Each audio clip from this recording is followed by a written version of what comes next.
ബംഗാളി ജനതയുടെ ഒരു അടിസ്ഥാന പ്രശ്നം, അവരാദ്യം പരിഹരിക്കേണ്ട പ്രശ്നം അവരുടെ ഉള്ളിൽ നിന്നും ഭയത്തെ എടുത്തു കളയുക എന്നുള്ളതാണ്. ബംഗാളിക്ക് ഇന്നും മമതയ്ക്കെതിരെ വോട്ട് ചെയ്യാൻ, മമത അധികാരത്തിൽ നിന്ന് ഇറങ്ങുന്നതിന് തൊട്ട് മുമ്പ് വരെ അവർക്കെതിരെ വോട്ട് ചെയ്യാനുള്ള ധൈര്യമില്ല. നമുക്കിവിടെ അങ്ങനെ ഒരു പ്രശ്നമില്ല. ഇപ്പോൾ കഴിഞ്ഞ ഇലക്ഷനിൽ കേരളത്തിൽ നമ്മളിത് കണ്ടു. ഒരാളുടെ മുഖത്തു നിന്ന് നമുക്ക് വായിച്ചെടുക്കാൻ കഴിഞ്ഞില്ല അവരുടെ രാഷ്ട്രീയമായ കാഴ്ചപ്പാടും ചിന്താഗതിയും എന്താണെന്നുള്ളത്. അവർക്ക് സ്വാഭാവികമായിട്ട് വോട്ട് കിട്ടി. രണ്ട്, അവർ സ്ത്രീയാണെന്നുള്ള ഒരു വലിയ പ്രാധാന്യം ബംഗാളിൽ. കാരണം എന്താ വെച്ചാൽ ഈ കിഴക്കൻ സംസ്ഥാനങ്ങൾക്കെല്ലാം അവിടെയൊക്കെ ഡോമിനേറ്റ് ചെയ്യുന്ന സ്ത്രീകളാണ്.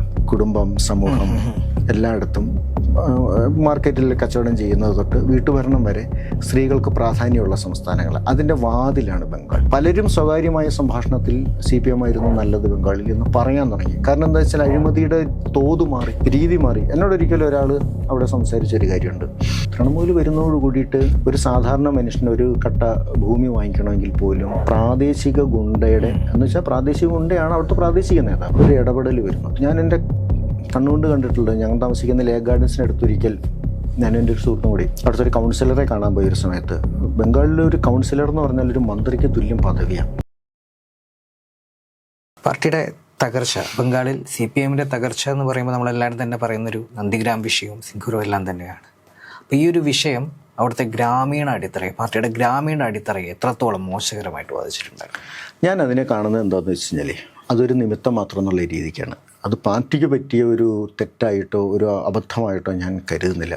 എന്താ കാരണം എന്ന് പറയാൻ കാരണം, ബംഗാൾ സംസ്ഥാനത്ത് വ്യവസായങ്ങളെല്ലാം തകർന്നു, ഫാക്ടറികളെല്ലാം പൂട്ടി. എത്രയോ ചണമാണ് ബംഗാൾ സംസ്ഥാനത്തിൻ്റെ ഒരു വലിയ കർഷകരുടെ ഒരു ആശ്രയം.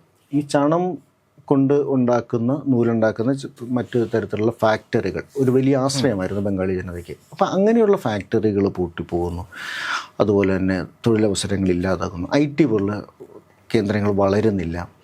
ഇങ്ങനെയൊക്കെ കൂടി നിൽക്കുന്ന ഒരു സന്ദർഭത്തിൽ നമ്മൾ പറഞ്ഞല്ലോ, ഒരു മാറ്റം ലോകത്ത് മുഴുവൻ നടക്കുക. ജനത അവരുടെ കുടിലുകൾക്കകത്തോ ആ വില്ലേജിൽ മാത്രമോ നിന്ന് കിട്ടുന്ന വിവരങ്ങളിൽ നിന്ന് പുറത്തേക്ക് കടക്കാൻ തുടങ്ങി ഒരു ജനത. അത് അവിടെ മാത്രം നടന്നൊരു കാര്യമല്ല. ഒരു മാറ്റം ആഗ്രഹിക്കുകയല്ല, ഒരു മാറ്റം വന്ന് അവരെ മൂടാൻ തുടങ്ങി. അത് 90കളിൽ ആരംഭിച്ചതാണത്. ഉദാരവൽക്കരണത്തിൻ്റെ ഒക്കെ ഒരു കാലത്ത് നിന്നും മാറി തുടങ്ങിയതാണ്. ഒരു വിപണി തുറക്കുന്നതോടുകൂടി നമ്മുടെ വിപണിയിലേക്ക് വന്നിറങ്ങിയ ഒരു പിടി വസ്തുക്കൾ, ഉപകരണങ്ങൾ നമ്മളെ മൊത്തത്തിലായിട്ട് മാറ്റി. ആ മാറ്റത്തിൻ്റെ ഭാഗമായിട്ട് ആളുകളുടെ ഇടയിലേക്ക് പലതരത്തിലുള്ള അറിവുകൾ വന്നു. മറ്റേതെന്ന് പറയുന്ന ഒരു പൊതുപ്രവർത്തകനോ ഒരു അധ്യാപകനോ കൊടുക്കുന്ന അറിവാണ് ഒരു ഗ്രാമത്തിൽ, ഒരു പ്രദേശത്ത് സംഭരിച്ചു വെക്കുന്നത്. ഒരു കത്ത് വന്നാൽ വായിക്കാൻ ഒരു അധ്യാപകനെ തേടി പോകുന്ന ഒരു കാലത്ത് നിന്ന് അതുവരെ പോയിരുന്ന വേഗതയിൽ നിന്ന് 10 മടങ്ങ് വേഗതയിലേക്ക് ഈ നവമാധ്യമങ്ങൾക്ക് മുമ്പുള്ള ഒരു കാലം. ശരിക്കും ഇൻ്റർനെറ്റിൻ്റെ ഒരു വരവ് കാര്യങ്ങൾ ഇത് സ്വാധീനിച്ചിട്ടുണ്ട് ജനങ്ങളെ. അപ്പോൾ എനിക്ക് പറയാനുള്ളത് അതാണ്. അതിപ്പോൾ ടാറ്റ സിംഗൂരിലേക്ക് ഒരു ഫാക്ടറി കൊണ്ടുവരാൻ നോക്കുന്നതോ ഭൂമി ഏറ്റെടുക്കുന്നതോ എന്തുകൊണ്ട് ആളുകൾക്ക് അങ്ങനെയാണെങ്കിൽ അത് ഉൾക്കൊള്ളാൻ പറ്റുന്നില്ല? എത്ര കാലം കൃഷിയുമായിട്ട് ജനം ജീവിക്കും? കൃഷി ആവശ്യമാണ്. പക്ഷേ കാലാകാലങ്ങൾ കൃഷിയിൽ നിന്ന് അകന്നു പോകുന്ന ഒരു തലമുറ എല്ലാ നാട്ടിലും എല്ലാ കാലത്തും ഇല്ലേ? പുതിയ തലമുറയിൽപ്പെട്ടവരൊരു വ്യവസായം നാട്ടിലേക്ക് വരണമെന്നും തദ്ദേശീയർക്ക് അവിടെ ജോലി കിട്ടുമെന്നും മനസ്സിലാക്കേണ്ടതല്ലേ? അപ്പോൾ അതൊക്കെയാണോ എന്ന് ചോദിച്ചു കഴിഞ്ഞാൽ എനിക്ക് അതിന്മേൽ സംശയങ്ങളുണ്ട്. കാരണം ഒരു കാരണമാണ്, പക്ഷെ ആ കാരണത്തെ പൊലിപ്പിക്കാൻ ഓപ്പോസിറ്റാണ് മമതയ്ക്ക്, തൃണമൂലിൻ്റെ പ്രതിനിധിയായി മമതയ്ക്ക് കഴിഞ്ഞു എന്നുള്ളതാണ് ഒരു കാര്യം. ഒരുപക്ഷെ മമതയുടെ ഒരു രാഷ്ട്രീയ ഉദയം സംഭവിക്കാൻ ഒരു നിമിത്തമായിട്ട് ഇത് മാറി, പാർട്ടിയുടെ ഒരു പരാജയത്തിന് ഒരു നിമിത്തമായി മാറിയെന്ന് നമുക്ക് പറയാം. കാരണം എതിർക്കാൻ മമത ഇല്ലായിരുന്നുവെങ്കിൽ അങ്ങനെ ഒന്ന് ചിന്തിച്ചു നോക്കൂ.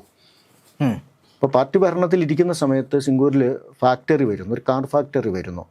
അതിനെ എതിർക്കാൻ അവിടെ ആളുകളില്ലായിരുന്നു എങ്കിൽ എന്ത് സംഭവിക്കുമായിരുന്നു? ഒന്നും സംഭവിക്കില്ല. ഫാക്ടറി വരും, തദ്ദേശീയർക്ക് അവിടെ ജോലി കിട്ടും. അവിടെ വയൽ പോയി കഴിഞ്ഞാൽ അല്ലാതെ കിടക്കുന്ന സർക്കാർ ഭൂമിയോ തരിശായി കിടക്കുന്ന ഭൂമിയിലേക്ക് കൃഷി മാറ്റാം. കാരണം കൃഷിക്കാരായി ജീവിക്കാൻ പോകുന്ന ആളുകൾ കൃഷിക്കാരായിട്ട് തന്നെ നിൽക്കും. മറ്റൊരു തരത്തിൽ ജോലി ആഗ്രഹിക്കുന്ന അഭ്യസ്തവിദ്യരായിട്ടുള്ള ആളുകൾ അവിടേക്ക് പോകും. ഒരു രാഷ്ട്രീയ മാറ്റം ഉണ്ടാകുമായിരുന്നില്ല.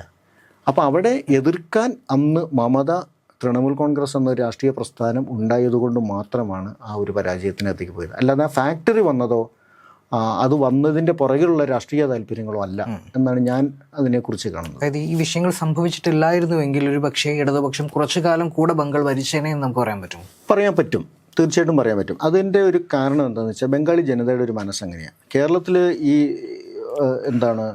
5 കൊല്ലം കൂടുമ്പോൾ ഭരണം മാറ്റുന്ന ഒരു ട്രെൻഡ് കഴിഞ്ഞൊരു 10-30 വർഷമായിട്ടുണ്ട്. അത് കേരളത്തിലുണ്ട്. ഇപ്പോൾ കഴിഞ്ഞ ഒരു തവണ മാത്രമാണ് അതിനൊരു വ്യത്യാസം വന്നത്. എന്നാൽ ബംഗാളി ജനത അങ്ങനെയല്ല. ബംഗാളിയെ സംബന്ധിച്ചിടത്തോളം എന്തെങ്കിലും ഒന്ന്, ഞാൻ പറഞ്ഞല്ലോ, അവരുടെ ഒരു മനോഘടന തന്നെ ഒരു തത്വചിന്താപരമായ, ഒരു ആത്മീയമായ വേറെ ഏതൊരു വിധാനത്തിലേക്ക് പാകപ്പെട്ടു പോയിരിക്കുന്ന ഒന്നാണ്. അതിൻ്റെ ഒരു അലസതയും നിസ്സംഗതയും ബംഗാളി ജനതയ്ക്ക് ഒഴുക്കിനൊപ്പം പോവുക എന്നുള്ള അല്ല, ഒഴുക്കിനൊപ്പം പോവുക എന്നല്ല, എവിടെയാണോ നിൽക്കുന്നത് അവിടെ നിൽക്കും. അവർ ഒഴുകുന്നുമില്ല. അത് വളരെ ഫിലോസഫിക്കലാണ്.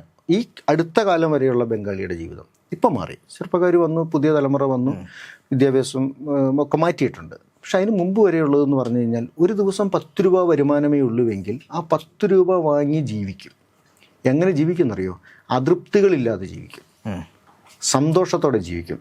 നിങ്ങൾ ബംഗാളിൽ ചെന്നിട്ട് ഈ കട്ട ദാരിദ്ര്യത്തിൻ്റെ ഇടയിലൂടെ ഇറങ്ങി നടന്നു നോക്കൂ, സംതൃപ്തരായ മനുഷ്യരെ കാണാം. ഇത് പറയുമ്പോൾ ഒരുപക്ഷെ ഞാനത് സ്ഥാപിക്കുന്നതാണെന്ന് ചിലപ്പോൾ തോന്നാം. എങ്ങനെ? അത് സന്തോഷത്തിൻ്റെ ഒരു വിധാനം വേറൊന്നാണ്. അത് നമ്മുടെ മനോഭാവമായിട്ട് ബന്ധപ്പെട്ടിരിക്കും. എനിക്ക് കിട്ടുന്ന ഒന്നും പോരാ എന്ന് എനിക്ക് തോന്നിക്കഴിഞ്ഞാൽ എനിക്ക് ഒരിക്കലും സന്തോഷിക്കാൻ കഴിയില്ല ഒന്നിലും. ബംഗാളിയെ സംബന്ധിച്ചിടത്തോളം 10 രൂപ വരുമാനമുള്ളവൻ ആ 10 രൂപയ്ക്കും കൊണ്ട് ജീവിച്ചിട്ട് അതിൽ ആനന്ദം കണ്ടെത്തും. മലയാളിയെ സംബന്ധിച്ചിടത്തോളം, അല്ലെങ്കിൽ നമ്മളെ സംബന്ധിച്ചിടത്തോളം, നമുക്ക് ആനന്ദം കണ്ടെത്താൻ മറ്റു മാർഗങ്ങൾ വേറെ വേണം. ഈ ഉള്ളതിനകത്ത് നിന്നുകൊണ്ട് ആനന്ദം കണ്ടെത്താൻ പറ്റില്ല.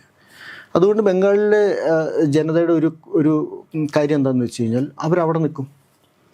ഇപ്പോൾ CPM ആണ് വീണ്ടും ഭരിക്കുന്നതെങ്കിൽ അവരതിനെ വോട്ട് ചെയ്തുകൊണ്ടേയിരിക്കും. പിന്നെ കാലോചിതമായിട്ട് മൊത്തത്തിലുണ്ടാകുന്ന മാറ്റങ്ങൾ സ്വാധീനിച്ചിട്ട് ഒരു പുറത്ത് വരവ് വന്നെങ്കിലേ ഉള്ളൂ. ഇപ്പോൾ തൃണമൂൽ പോലൊരു പ്രസ്ഥാനം ഇല്ലായിരുന്നുവെങ്കിൽ അങ്ങനെ അവിടെ മാറുള്ളൂ. അതുകൊണ്ടാണ് തൃണമൂൽ അധികാരത്തിൽ വന്നിട്ട് 15 വർഷം തുടർച്ചയായിട്ട് ഭരിക്കാൻ സാധിച്ചത്. കേരളത്തിനാണെങ്കിൽ അകത്ത് 5 കൊല്ലം കഴിയുമ്പോൾ എടുത്ത് പുറത്ത് വയ്ക്കും. ബംഗാളി പുറത്ത് വയ്ക്കില്ല. കാരണം അവരെ സംബന്ധിച്ചിടത്തോളം അവർ നോക്കുമ്പോൾ പെട്ടെന്ന് കുറേ മാറ്റങ്ങൾ വരുന്നു. റോഡുണ്ടാകുന്നു, ഇലക്ട്രിക് ലൈറ്റ് വരുന്നു, റോഡിൽ വെള്ളം വരുന്നു, കുറേ സൗജന്യങ്ങൾ കിട്ടുന്നു, സൈക്കിളുകൾ, സ്ത്രീകൾക്ക് അത് ഇത്, പിന്നെ കുറേ ക്ഷേമ പെൻഷനുകൾ, പദ്ധതികൾ, കലാകാരന്മാരെ മമത കയ്യിലെടുത്തത് 1000 രൂപ പെൻഷൻ കൊടുത്തുകൊണ്ടാണ്. അപ്പോൾ അങ്ങനെയൊക്കെ കൂടി വരുന്ന ഒരു മാറ്റം എന്ന് പറയുന്നത് അതുവരെ ഇല്ലാതിരുന്ന ഒന്നിൽ നിന്നുള്ള പ്രകടമായ വ്യത്യാസങ്ങളാണ്. അപ്പോൾ അതിന് ജനം ആദ്യമേ തന്നെ വലിയ കരഘോഷങ്ങളോടുകൂടി സ്വീകരിച്ച് അവിടെ പ്രതിഷ്ഠിച്ചു. ഓരോ 5 കൊല്ലം കഴിയുന്തോറും അതിൻ്റെ അപകടകരമായ ഗതി എന്താണെന്ന് മനസ്സിലാക്കി നിവൃത്തിയില്ലാത്തൊരു സ്റ്റേജിലേക്ക് എത്തി ഈ ടേം ആകുമ്പോഴേക്കും. പക്ഷേ അത് അല്ല മമതയെ അധികാരത്തിൽ നിന്നിറക്കിയത്. ജനതയുടെ അതൃപ്തിയല്ല. ജനതയുടെ അതൃപ്തി ജനതയുടെ ഉള്ളിൽ രൂപപ്പെട്ടു വന്നു. പക്ഷെ അവർക്ക് അതിൽ നിന്ന് മാറാൻ കഴിയില്ലാത്ത വിധം അവരെ ഭയം എപ്പോഴും കീഴ്പ്പെടുത്തുന്നുണ്ട്. ബംഗാളി ജനതയുടെ ഒരു അടിസ്ഥാന പ്രശ്നം, അവരാദ്യം പരിഹരിക്കേണ്ട പ്രശ്നം, അവരുടെ ഉള്ളിൽ നിന്ന് ഭയത്തെ എടുത്തു കളയുക എന്നുള്ളതാണ്. ബംഗാളിക്ക് ഇന്നും മമതയ്ക്കെതിരെ വോട്ട് ചെയ്യാൻ, മമത അധികാരത്തിൽ നിന്ന് ഇറങ്ങുന്നതിന് തൊട്ട് മുമ്പ് വരെ അവർക്കെതിരെ വോട്ട് ചെയ്യാനുള്ള ധൈര്യമില്ല. നമുക്കിവിടെ അങ്ങനെ ഒരു പ്രശ്നമില്ല. ഇപ്പോൾ കഴിഞ്ഞ ഇലക്ഷനിൽ കേരളത്തിൽ നമ്മളിത് കണ്ടു. ഒരാളുടെ മുഖത്തു നിന്ന് നമുക്ക് വായിച്ചെടുക്കാൻ കഴിഞ്ഞില്ല അവരുടെ രാഷ്ട്രീയമായ കാഴ്ചപ്പാടും ചിന്താഗതിയും എന്താണെന്നുള്ളത് ഇലക്ഷൻ്റെ റിസൾട്ട് വരുന്നവരെ. പക്ഷേ കേരളത്തിലെ ജനങ്ങൾ നിർഭയരാണ്. അവർക്കൊരു കാര്യത്തിന്മേൽ, അത് ഏത് കാരണം കൊണ്ടായാലും ഒരു തീരുമാനം എടുക്കുന്നതിന് അവർക്കൊരു ചങ്കൂറ്റമുണ്ട്. അതൊരു ട്രെൻഡായിട്ട് വരികയും ചെയ്യും. ആ ഒരു ട്രെൻഡ് രൂപപ്പെടുന്നത് എങ്ങനെയാണ്? ഒരു സൈലൻറ്റ് കമ്മ്യൂണിക്കേഷൻ നടക്കുമ്പോഴാണല്ലോ. ഒരു സൈലൻറ്റ് കമ്മ്യൂണിക്കേഷൻ എവിടേക്കോ നടക്കുമ്പോഴാണ് ഒരു ട്രെൻഡ് ഉണ്ടാകുന്നത്. ഈ സൈലൻറ്റ് കമ്മ്യൂണിക്കേഷൻ നടത്തണമെങ്കിൽ ഒരു ധൈര്യം വേണം. ബംഗാളി ജനതയ്ക്ക് അതില്ല. അതുകൊണ്ട് അവിടെ ഒരിക്കലും ഒരു ട്രെൻഡ് ഉണ്ടാവില്ല. അവിടെ ഒരിക്കൽ സംഭവിച്ചാൽ അതങ്ങ് പോകും. അതുകൊണ്ട് ഒരു ചോരുന്ന മേൽക്കൂരയുള്ളൊരു വീടുണ്ടെങ്കിൽ ആ മേൽക്കൂരയിലെ ചോർച്ച അവിടെ ഇടിഞ്ഞ് അവർക്കവിടെ നിൽക്കാൻ പറ്റാതാകുന്നവരെ അവിടെ തുടരും. അല്ലാതെ അത് അടച്ചു കളയാമെന്നോ അതിനൊരു സൊല്യൂഷൻ വേറെ ഏതെങ്കിലും രീതിയിൽ പെർമനൻ്റ് ആയിട്ട് ഉണ്ടാക്കണമെന്നൊന്നും അവർ ചിന്തിക്കില്ല. അടുത്ത കാലം വരെ ചിന്തിച്ചിരുന്നില്ല. ഇപ്പോൾ സ്വാഭാവികമായിട്ടുണ്ടാകുന്ന മാറ്റങ്ങളുണ്ടായിരുന്നു. ഏറ്റവും പുതിയ കുട്ടികളിലേക്ക് വരുമ്പോൾ അവർ കണ്ടു വളരുന്ന ഒരു ടെക്നോളജിയാണ്, സ്മാർട്ട് ഫോണിനെയാണ് കണ്ടു വളരുന്നത്. സോഷ്യൽ മീഡിയയിലൂടെ അവർ ലോകം മുഴുവൻ നടക്കുന്ന കാര്യങ്ങൾ അറിയുന്നുണ്ട്. അതുകൊണ്ട് ആ മാറ്റങ്ങൾ പുതിയ തലമുറയിലേക്ക് വന്നിട്ടുണ്ട്. അബ്ദുൾ റസാഖ് മുല്ലയെ പോലെയുള്ള പ്രമുഖ നേതാക്കളുടെ പിന്മാറ്റം അത് ബംഗാൾ പാർട്ടിയെ വലിയ രീതിയിൽ പിന്നോട്ടടുപ്പിച്ചിട്ടുണ്ടായിരുന്നു. ഞാനതിന് ഉത്തരം പറയാൻ അത്രയുണ്ട് പ്രാപ്തനല്ല. കാരണം എന്താ വെച്ചാൽ അത് തികച്ചും രാഷ്ട്രീയമായിട്ട് തന്നെ മനസ്സിലാക്കി പറയേണ്ട ഒന്നാണ്. ഞാൻ ബംഗാളിലൊക്കെ ചെന്ന് കഴിഞ്ഞിട്ടുള്ള കാര്യങ്ങളാണ് ഞാൻ പറയുന്നത് അധികവും, പിന്നെ വായിച്ചിട്ടുള്ള കാര്യങ്ങളും. പാർട്ടിയെ സംബന്ധിച്ചിടത്തോളം അവിടെ പലതരത്തിലുള്ള പല കാര്യങ്ങളും ഉണ്ട്.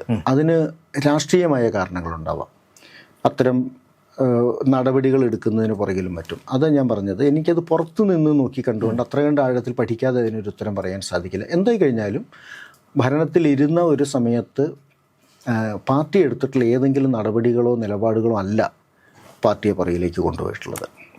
അത് ഈ പറയുന്ന സിംഗൂർ വിഷയമോ നന്ദിഗ്രാം വിഷയമോ പോലുള്ള കാര്യങ്ങളോ അല്ല. ഒരുപക്ഷെ എതിർശബ്ദമായിട്ട് മമത ഉണ്ടായിരുന്നില്ലായിരുന്നുവെങ്കിൽ ആ ഫാക്ടറികളൊക്കെ വരികയും അത് നിലനിൽക്കുകയും ആ തൊഴിൽ സംസ്കാരത്തെ കൂടുതൽ ഗുണമുണ്ടാക്കുകയും ഒക്കെ ചെയ്യുമായിരുന്നു. എന്നല്ലാതെ വേറൊരു വ്യത്യാസമൊന്നും അതിൽ വരാനില്ല. പിന്നെ മറ്റ് കാര്യങ്ങൾ അത് ഒരു രാഷ്ട്രീയ സംഘടനയെ സംബന്ധിച്ചിട്ടുള്ള കാര്യങ്ങളാണ്. സംഘടനാ തലത്തിലുള്ള നടപടികളും തീരുമാനങ്ങളും. ബംഗാളിനെ കുറിച്ച് നമ്മൾ സംസാരിക്കുമ്പോൾ ഒരിക്കലും നമുക്ക് നക്സൽബാരിയെ കുറിച്ച് നമുക്ക് സംസാരിക്കാതെ പോകാനായിട്ട് പറ്റില്ല. അപ്പോൾ പ്രധാനമായിട്ടും കാർഷിക വിപ്ലവത്തിൻ്റെ ഭാഗമായിട്ട് ഉയർന്നു വന്ന ഒരു പോരാട്ട തന്നെയായിരുന്നു നക്സൽബാരി മൂവ്മെൻ്റ് എന്ന് പറയുന്നത്. പക്ഷേ അതിന് നേതൃത്വം കൊടുക്കാനായിട്ട് അന്നത്തെ അതൃപ്തരായിട്ടുള്ള ഒരു കൂട്ടം ചുണക്കുട്ടന്മാരായിട്ടുള്ള CPM-ൻ്റെ നേതാക്കളുണ്ടായിരുന്നു. ചാരു മജുംദാറായാലും കനു സന്യാലും ജംഗളായാലും തന്നെ അത്തരത്തിലുള്ള നേതാക്കളുണ്ടായിരുന്നു. അപ്പോൾ ഇത്തരം നേതാക്കൾ പാർട്ടിയിൽ നിന്ന് വിട്ടുമാറി മറ്റ് സമാന്തരമായൊരു മുന്നേറ്റം അല്ലെങ്കിൽ ഒരു പ്രക്ഷോഭത്തിന് നേതൃത്വം കൊടുക്കുക, അതിൻ്റെ ഭാഗമാകുക, ഇതെല്ലാം തന്നെ അന്നത്തെ CPM ബംഗാളിലെ CPM-നെ ബാധിച്ചിട്ടുണ്ടായിരുന്നു. തീർച്ചയായിട്ടും ബംഗാളിലെ CPM-നെ മാത്രമല്ല ഇന്ത്യൻ രാഷ്ട്രീയത്തെയും ഇന്ത്യൻ ചരിത്രത്തെയും ഈ 1967 നക്സൽ മൂവ്മെൻറ്റ് ബാധിച്ചിട്ടുണ്ട്. അത് ബംഗാൾ പോലെ ഒരു സംസ്ഥാനത്ത് എന്ന് നമുക്ക് പൂർണ്ണമായിട്ടും പറയാൻ പറ്റില്ല. ഇന്ത്യയിൽ അത് ഏത് സംസ്ഥാനത്തും സംഭവിക്കാമായിരുന്നു. കാരണം 1967 ഇന്ത്യൻ സംസ്ഥാനങ്ങളുടെ ഗതി എങ്ങനെ? ബീഹാറിലോ നടക്കാമായിരുന്നു, ആന്ധ്രാപ്രദേശിൽ സംഭവിക്കാമായിരുന്നു, UP-യിൽ സംഭവിക്കാമായിരുന്നു, കേരളത്തിൽ സംഭവിക്കാമായിരുന്നു. പക്ഷെ കേരളത്തെക്കാളും സൗത്ത് ഇന്ത്യൻ സംസ്ഥാനങ്ങൾ അന്ന് തമിഴ്നാട് വളരെ ഗതികെട്ട് കിടക്കുന്ന സമയം. ഒരുപക്ഷെ തമിഴ്നാട്ടിൽ വേണമെങ്കിൽ അങ്ങനെ ഒരു സായുധ വിപ്ലവമോ ഒരു രാഷ്ട്രീയ വിപ്ലവമോ മുന്നേറ്റമോ സംഭവിക്കാമായിരുന്നു ഒരു പക്ഷേ കേരളത്തെക്കാളും തമിഴ്നാടിനേക്കാളും എല്ലാം സാധ്യതകൾ ഉണ്ടായിരുന്ന സ്ഥലം ബീഹാറോ അല്ലെങ്കിൽ UP-യോ മധ്യപ്രദേശോ ആന്ധ്രാപ്രദേശോ ഒക്കെ പോലുള്ള സംസ്ഥാനങ്ങൾ, ബംഗാൾ പോലുള്ള സ്ഥലങ്ങളാണ്. അത് ആദ്യം വീണത് ബംഗാളിലാണ്. അത് വീഴാനുള്ളൊരു കാരണവും നമ്മൾ ഈ ചരിത്രം അല്ലെങ്കിൽ ഈ ഒരു കാലഘട്ടത്തിൻ്റെ തുടർച്ചകളായിട്ട് നിന്ന ദേശീയ നേതാക്കളെക്കുറിച്ചൊക്കെ നമ്മൾ മനസ്സിലാക്കണം. എന്തുകൊണ്ട് ബംഗാളിൽ ഈ ആശയം പൊട്ടി വീണു? എന്തുകൊണ്ട് ആന്ധ്രയിലോ മറ്റൊരിടത്തും ഉണ്ടായില്ല? അവിടെയാണ് ഈ ചിന്തിക്കുന്ന ബംഗാളി അല്ലെങ്കിൽ ഒരു വലിയ കാലഘട്ടം നമ്മൾ മുമ്പ് പറഞ്ഞ വിദേശാധിപത്യ കാലം മുതൽ ബംഗാളിലുണ്ടായി വന്ന യൂണിവേഴ്സിറ്റികളിലൂടെ കോളേജുകളിലൂടെ ചിന്തിക്കുന്ന ആളുകളിലൂടെ ഇടപെട്ട് ഓക്സ്ഫോർഡ് പോലുള്ള വിദേശ സർവകലാശാലകളിൽ നിന്ന് വന്നവരോട് ക്രിയാത്മകമായി ഇടപഴകി പരിചയിച്ച ഒരു വലിയ ബൗദ്ധിക ധാരയുണ്ട് ബംഗാളിൽ. ആ ഒരു ബൗദ്ധിക ധാര ബംഗാളിൽ രൂപപ്പെട്ടില്ലായിരുന്നുവെങ്കിൽ നക്സൽ മൂവ്മെൻറ്റ് നക്സൽബാരി എന്ന ഗ്രാമത്തിൽ ആരംഭിക്കില്ല. അത് കമ്മ്യൂണിസ്റ്റ് പ്രത്യയശാസ്ത്രം പഠിച്ച് അതിനെ പിന്തുടരുന്ന ഒരാൾ മാത്രമായിരുന്നു ചാരു മജുംദാരെങ്കിൽ അത് സംഭവിക്കില്ല. അപ്പോൾ ചാരു മജുംദാർ ഒരു 8 സിദ്ധാന്തങ്ങൾ രൂപീകരിക്കുന്നത് ഈ രാഷ്ട്രീയമായ ഒരു മാറ്റം സാധാരണ അടുത്തിട്ടുള്ള കൃഷിക്കാരെ നോക്കി തീരുമാനിക്കുന്ന അയാൾക്ക് അതിനേക്കാളും ഉയർന്ന തലത്തിലുള്ള ഒരു ബൗദ്ധിക വളർച്ച ഉണ്ടായതുകൊണ്ട്. അതുകൊണ്ടാണ് ചാരു, അല്ലാതെ അയാൾ പറയുന്ന ഒരു ആശയം ഒരാശയമാണെന്നുണ്ടെങ്കിൽ അന്നത്തെ ബൗദ്ധിക നേതൃത്വം കൂടെ കൂടുന്ന ഇപ്പോൾ സന്താൾ ജംഗാളിനെ പോലുള്ള ആളുകൾ, കനു സന്യാലിനെ പോലുള്ള ആളുകൾ ചേർന്നിട്ടാണ് 1967 നക്സൽബാരിയിൽ ഈ വിപ്ലവം ആരംഭിക്കുന്നത്. എങ്ങനെ? ഒരു ഉന്മൂലന സിദ്ധാന്തം, അധികാരമുള്ളവനെ പണമുള്ളവനെ ഇല്ലാതാക്കി ആ സ്വത്ത് താഴെ തട്ടിലുള്ള ഇല്ലാത്തവർക്ക് വീതിച്ചു കൊടുക്കുക. ഈ ഒരു ആശയം പറയുമ്പോൾ ഇതിനെ പ്രത്യേകിച്ച് ബംഗാളിലെ ഇത്രയും ഭീരുക്കളായ ബംഗാളിലെ ആളുകൾ അല്ലെങ്കിൽ അതിൽ കുറച്ച് പേരെങ്കിലും ചേരാൻ വരണമെന്നുണ്ടെങ്കിൽ അതൊരു അടിത്തറയില്ലാത്തൊരാശയമാണെങ്കിൽ വരില്ല. ഇന്നത്തെ പോലത്തെ നമുക്ക് ഇന്നിപ്പം ഇപ്പോൾ കോക്രോച്ച് ജനതാ പാർട്ടി ഉണ്ടായി വന്നതുപോലെ ഒരു റവല്യൂഷൻ അല്ല അത്. അതിന് കൃത്യമായ കാരണങ്ങൾ അവിടെയുണ്ട്. അത് CPM-നെ ഉലച്ചു, സ്വാധീനിച്ചു. കാരണം എന്താണെന്ന് വെച്ചാൽ CPM-ൻ്റെ ഒരു നയമല്ല ഒരിക്കലും ഈ ചാരു മജുംദാറും കനു സന്യാലും സന്തൽ ജംഗാളും കൂടി ചേർന്നിട്ട് നടപ്പാക്കാൻ തീരുമാനിച്ചത്. CPM ഇന്ത്യൻ കമ്മ്യൂണിസ്റ്റ് പാർട്ടി വിഭാവന ചെയ്യുന്ന വിപ്ലവത്തിൻ്റെ റൂട്ട് മറ്റൊന്നാണ്, അതിൻ്റെ ലക്ഷ്യവും മറ്റൊന്നാണ്. പക്ഷെ ഇവരെ സംബന്ധിച്ചിടത്തോളം അത് കുറച്ചും കൂടി തീവ്ര വിപ്ലവകാരികളുടെ സായുധ വിപ്ലവത്തിലേക്ക് പോകാറില്ല. ഇതിപ്പോൾ നോക്കൂ, ഇന്ത്യൻ സ്വാതന്ത്ര്യ സമരത്തിൽ ഈ സായുധ വിപ്ലവത്തിന് പോയ ആളാണ് നേതാജി സുഭാഷ് ചന്ദ്രബോസ്. ഇന്ത്യൻ സ്വാതന്ത്ര്യ സമരത്തിൻ്റെ നിലവിലുള്ള പോക്കിൽ അതൃപ്തി വന്നിട്ട് മാറിപ്പോയത്. അപ്പം ഈ വഴിമാറ്റങ്ങൾ ചരിത്രം എടുത്ത് നോക്കിക്കഴിഞ്ഞാൽ നമുക്കത് ഇവിടെയും കാണാൻ പറ്റും. ഇപ്പോൾ തമിഴ്നാട് രാഷ്ട്രീയം, ശ്രീലങ്കൻ രാഷ്ട്രീയം നമ്മൾ നോക്കുക എങ്ങനെ ഒരു വേലുപ്പിള്ള പ്രഭാകരൻ ഉണ്ടായി എന്നുള്ളതാണ്. അപ്പോൾ ആ മാറ്റങ്ങളുടെ ഭാഗമായിട്ട് അന്ന് വന്നതിനെ യഥാർത്ഥത്തിൽ നക്സൽബാരിയിലെ കാർഷിക വിപ്ലവം, പിന്നീട് ഒരു സായുധ വിപ്ലവമെന്നും നക്സൽ വിപ്ലവം എന്നൊക്കെ അറിയപ്പെട്ട് വന്ന കാർഷിക വിപ്ലവം വാസ്തവത്തിൽ ഇന്ത്യയുടെ ഒരു ചരിത്രത്തെ അഗാധമായിട്ട് സ്വാധീനിച്ചു. ഇന്ത്യയുടെ രാഷ്ട്രീയത്തെ സ്വാധീനിച്ചു. ഇന്ത്യയിലെ ജനതയിലെ ബൗദ്ധിക ശക്തി ഉണർത്തുന്നതിനെ വളരെയധികം സ്വാധീനിച്ചു. 67 ഈ വിപ്ലവത്തെ തുടർന്ന് 70 മുതൽ നോക്കൂ, ഒരു 70 മുതലുള്ള ഇന്ത്യൻ രാഷ്ട്രീയവും ഇന്ത്യൻ കല, ഇന്ത്യൻ സിനിമ, ഇന്ത്യൻ സംഗീതം എന്ന് പറയുന്ന സമസ്ത മേഖലകളിലും ആ ചേഞ്ച് ഉണ്ടായി. അതൊക്കെ പ്രകടമാക്കുന്ന ഒരു കാര്യം, അല്ലെങ്കിൽ ചൂണ്ടിക്കാണിക്കുന്ന ഒരു കാര്യം, ബംഗാളിലെ ജനത എത്രത്തോളം, അതിലൊരു വിഭാഗം, വിദ്യാഭ്യാസം സിദ്ധിച്ച ഒരു വിഭാഗം എത്രത്തോളം ബൗദ്ധികമായി ശക്തിയുള്ളവരായിരുന്നു എന്നുള്ളതാണ്. ഒരു രാജ്യത്തെ മുഴുവൻ സ്വാധീനിക്കാൻ കഴിയുന്ന വിധത്തിൽ പ്രൗഢിയുണ്ടായിരുന്നു അവർക്ക്, ബൗദ്ധികമായ ഉയർച്ചയുണ്ടായിരുന്നു അവർക്ക്. നന്ദിഗ്രാം വിഷയമായിരുന്നു CPM-ൻ്റെ അടിത്തറ ഇളക്കിയ ഒരു സംഭവമായിട്ട് നമ്മൾ പറഞ്ഞിട്ടുണ്ടായിരുന്നത്.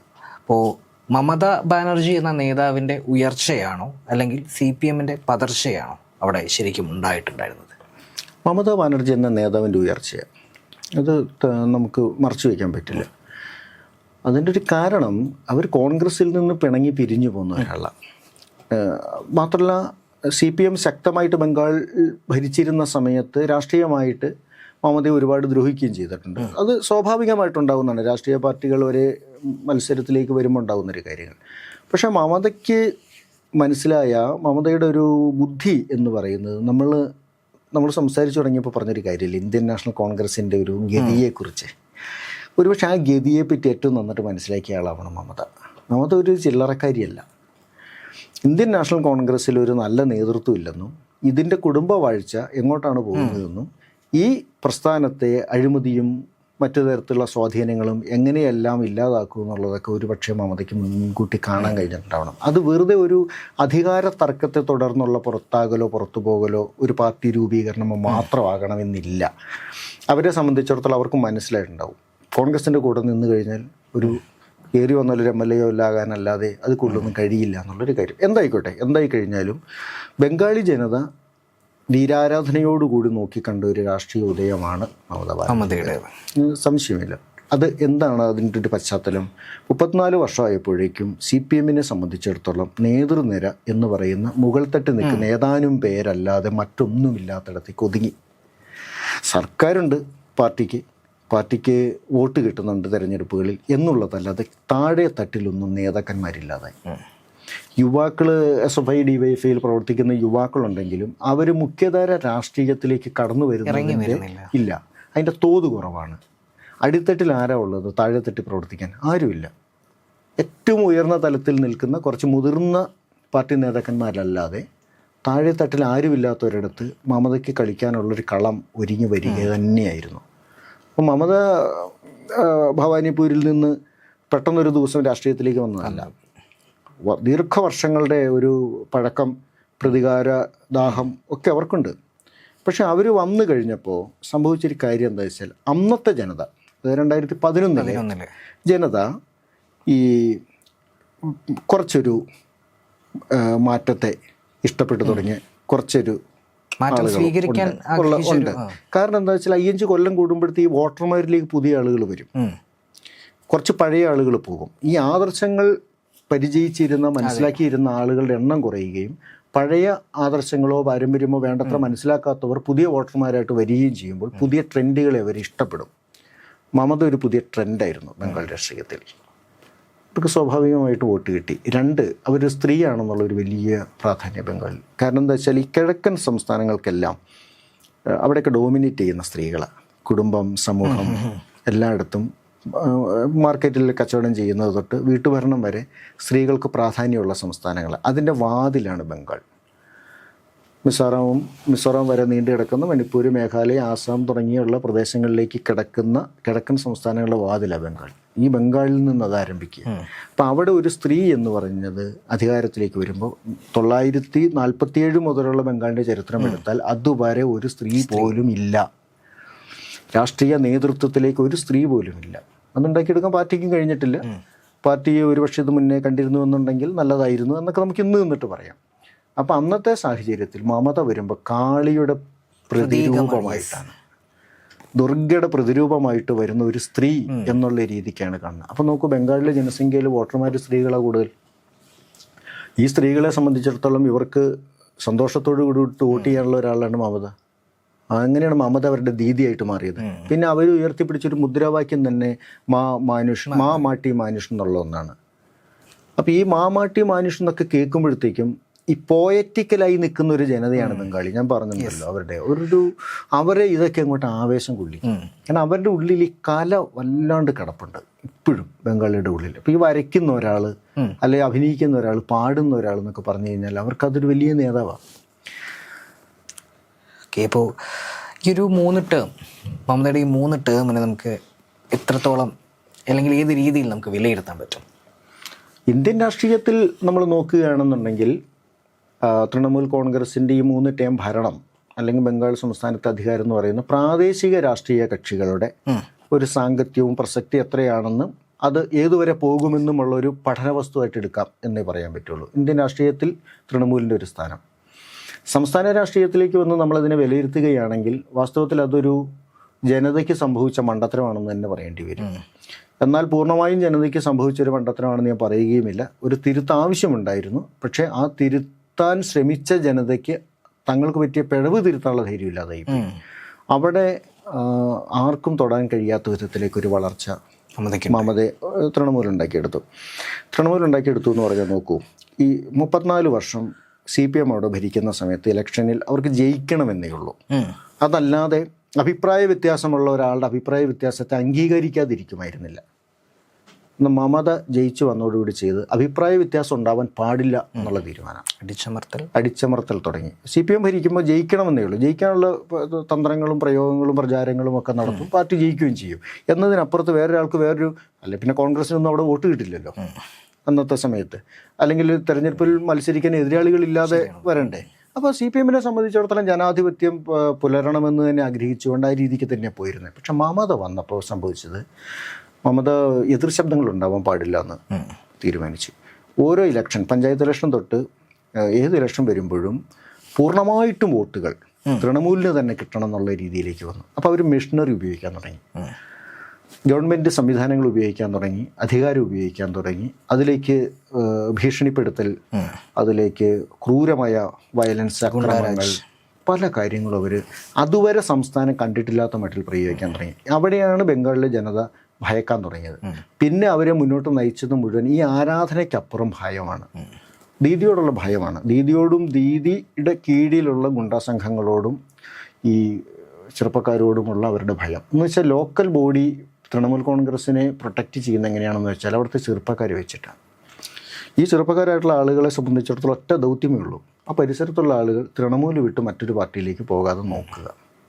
ഇലക്ഷൻ വരുമ്പോൾ കൃത്യമായിട്ടും തൃണമൂലിന് വോട്ട് കിട്ടുന്ന വിധത്തിൽ അവരെ റെഡിയാക്കുക. ഇത് ഭീഷണിപ്പെടുത്തി അവർക്ക് വേണ്ടുന്ന സൗകര്യങ്ങളെ സ്വാധീനിച്ചുകൊണ്ട് അവർ നിലനിർത്താൻ വേണ്ടി നോക്കി. ഇപ്പം ജനങ്ങൾക്ക് ഉള്ളാലെ വെറുപ്പ് കയറി വരാൻ തുടങ്ങി.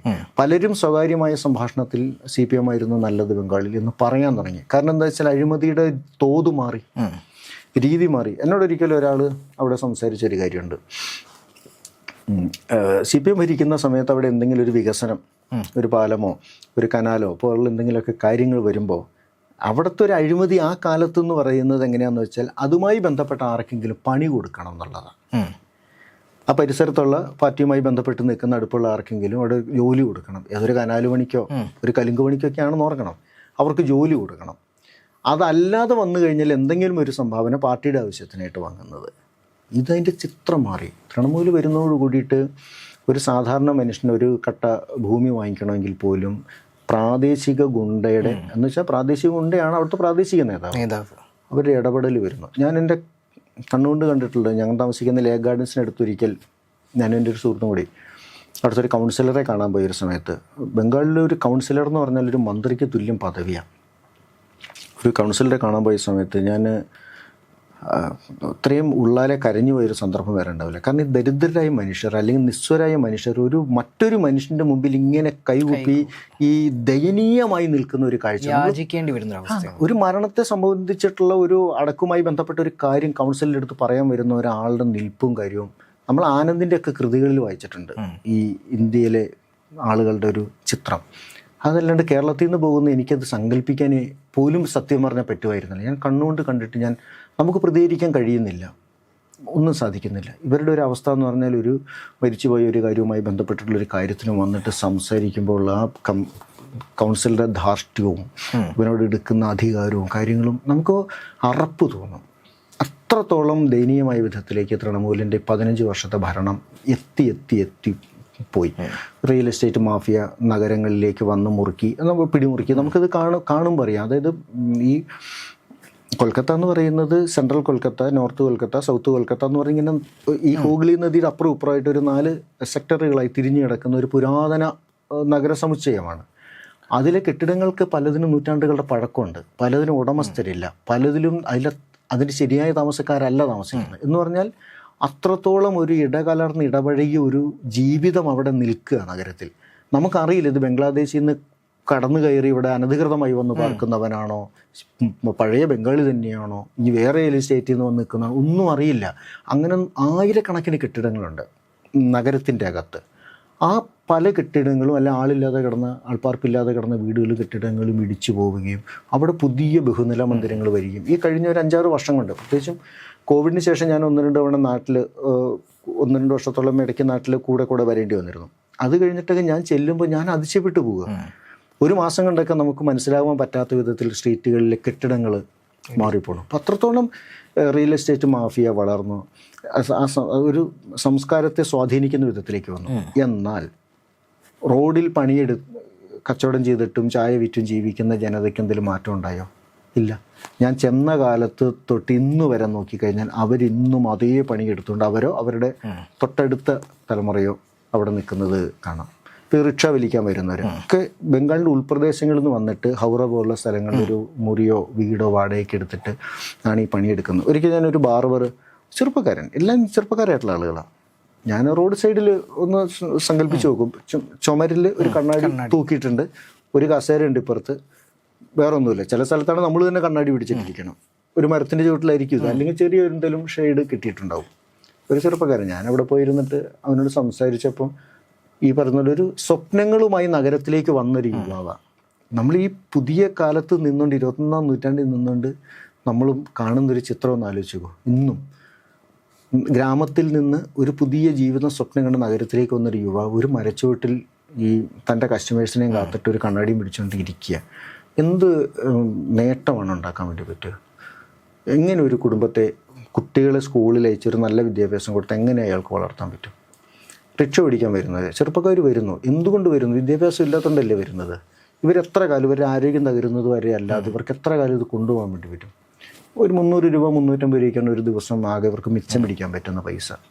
ഞാൻ ചോദിച്ചു നോക്കിയിട്ടുണ്ട്. ഞാൻ പിന്നെയുള്ളതെന്ന് പറഞ്ഞാൽ ആ തൊഴിലൊക്കെ എടുക്കുന്ന വൃദ്ധരായ മനുഷ്യരുടെ കാലം കഴിഞ്ഞാൽ അതൊന്നും ചെയ്യാൻ ആരും ഉണ്ടാവില്ല. അപ്പം അങ്ങനെ അടിസ്ഥാന വികസനങ്ങളൊന്നും വാസ്തവത്തിൽ തൃണമൂൽ കോൺഗ്രസിൻ്റെ ഭരണം കൊണ്ട് ബംഗാളിലുണ്ടായിട്ടില്ല.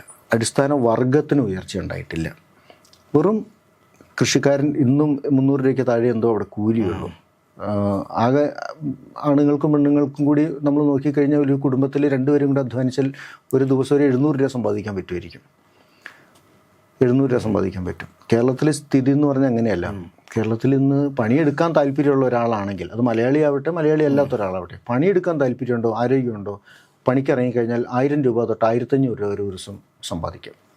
അതിലെങ്ങനെ ഭക്ഷണം കാര്യങ്ങൾക്ക് മാറിപ്പോയാലും ഒരു ദിവസം 1000 രൂപ അല്ല 900 രൂപ അവൻ്റെ കയ്യിൽ പിടിക്കാൻ പറ്റും.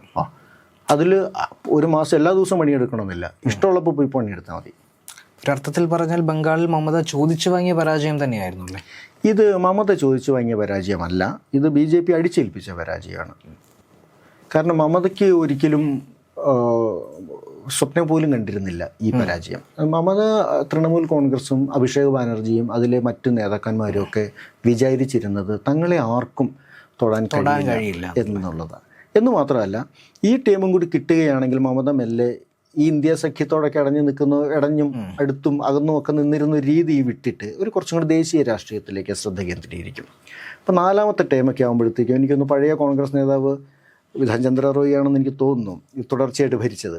ആ റെക്കോർഡൊക്കെ മറികടന്ന് ഇവർക്കും കൂടി കയറാൻ വേണ്ടി പറ്റും. എന്ന് വെച്ചാൽ ചരിത്രത്തിൽ ഒരു പ്രധാനപ്പെട്ട ഒരാളായിട്ട് അവർ മാറും. അപ്പോൾ ദേശീയ രാഷ്ട്രീയത്തിലൊക്കെ ശ്രദ്ധ കേന്ദ്രീകരിച്ച് ഒരു പ്രധാനമന്ത്രി പദത്തിലേക്ക് നീങ്ങാവുന്ന ഒരു വഴി ഒരുപക്ഷെ അവർ വിചാരിച്ചിട്ടുണ്ടാവണം.